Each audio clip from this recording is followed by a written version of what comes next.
السلام عليكم ورحمة الله وبركاته. ازيكم يا احلى متابعين في الدنيا؟ عاملين ايه؟ يا رب تكونوا بخير باذن الله رب العالمين.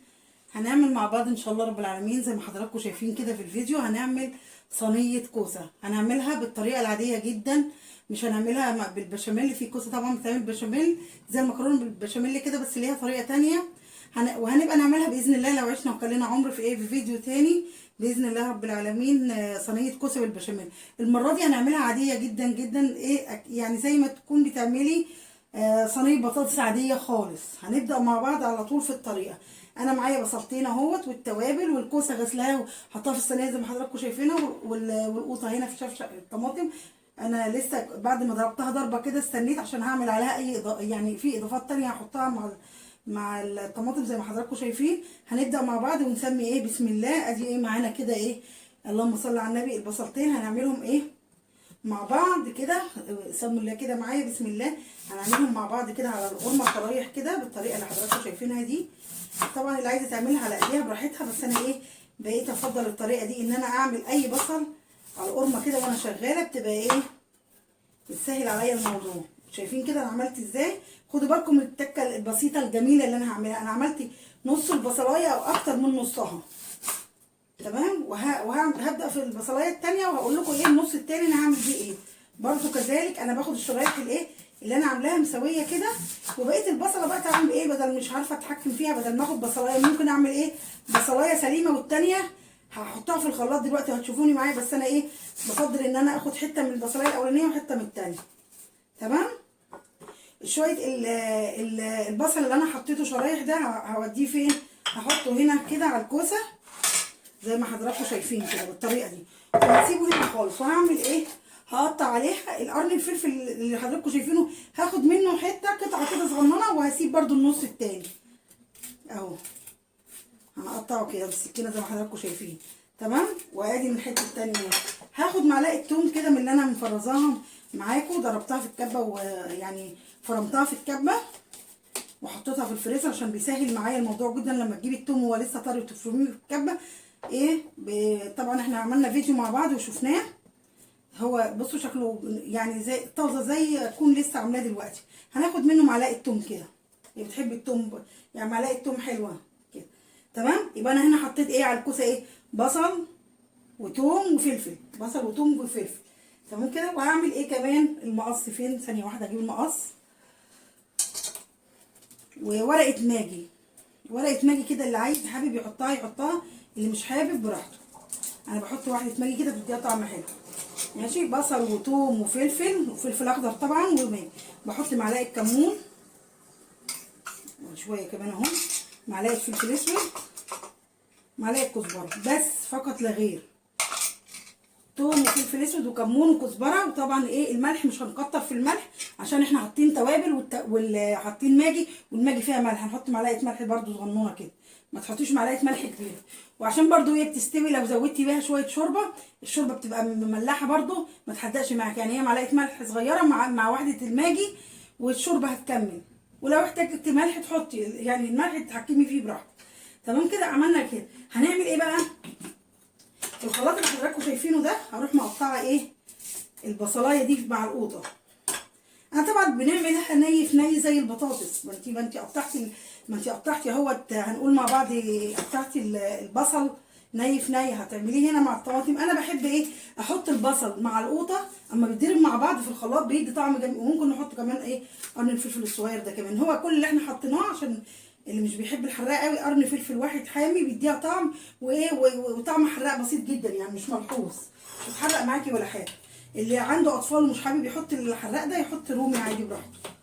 وهنضرب بقى ايه في الخلاط.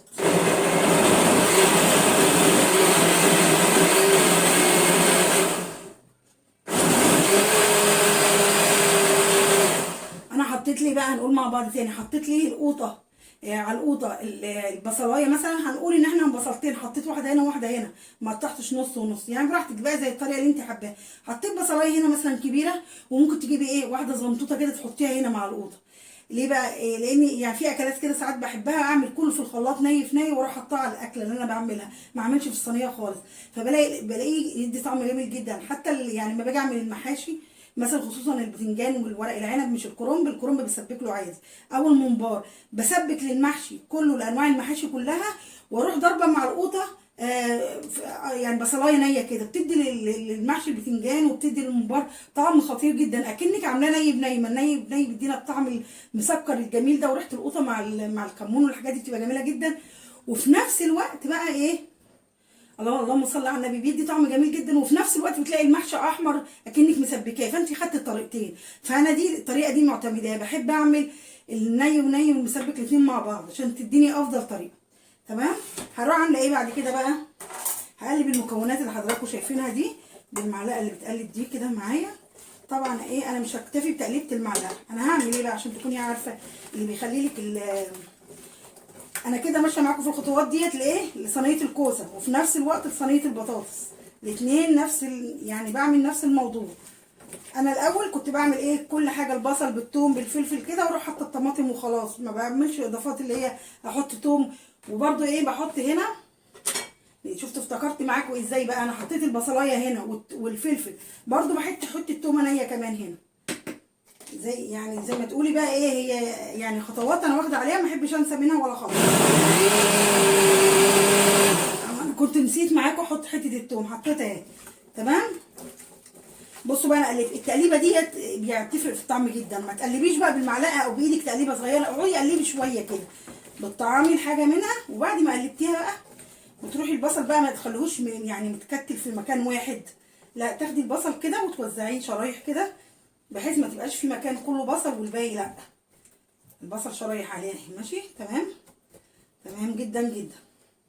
حلوه. كفايه ما كترتش البصل قوي، لان انا حاطه هنا بصل، يعني انتوا معايا ان انا حاطه هنا بصل وهنا بصل وهنا توم وهنا توم وهنا فلفل وهنا فلفل.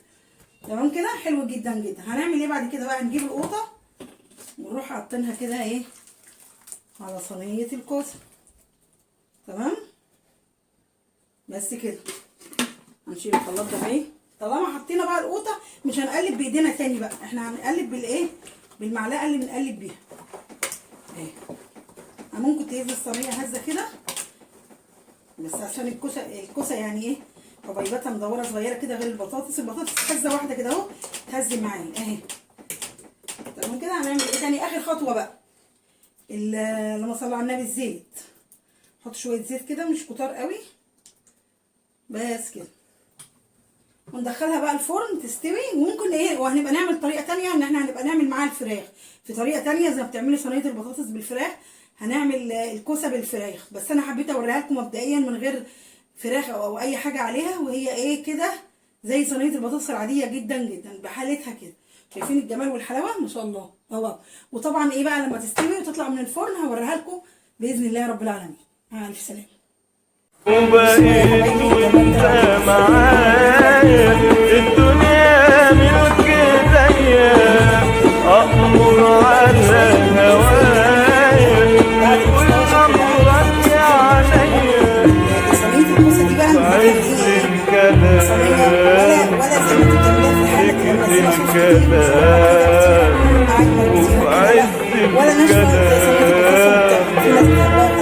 انا عموما حاطه صينيه البطاطس بحط فيها صوص كده شويه، فدي بقى واخده البصل كده شويه،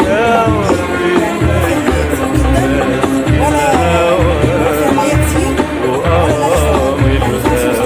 يا حبيبي، يا حبيبي.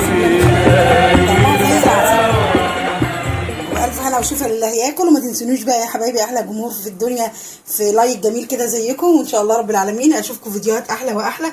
ومع الف سلامه يا حبايبي، مع السلامه.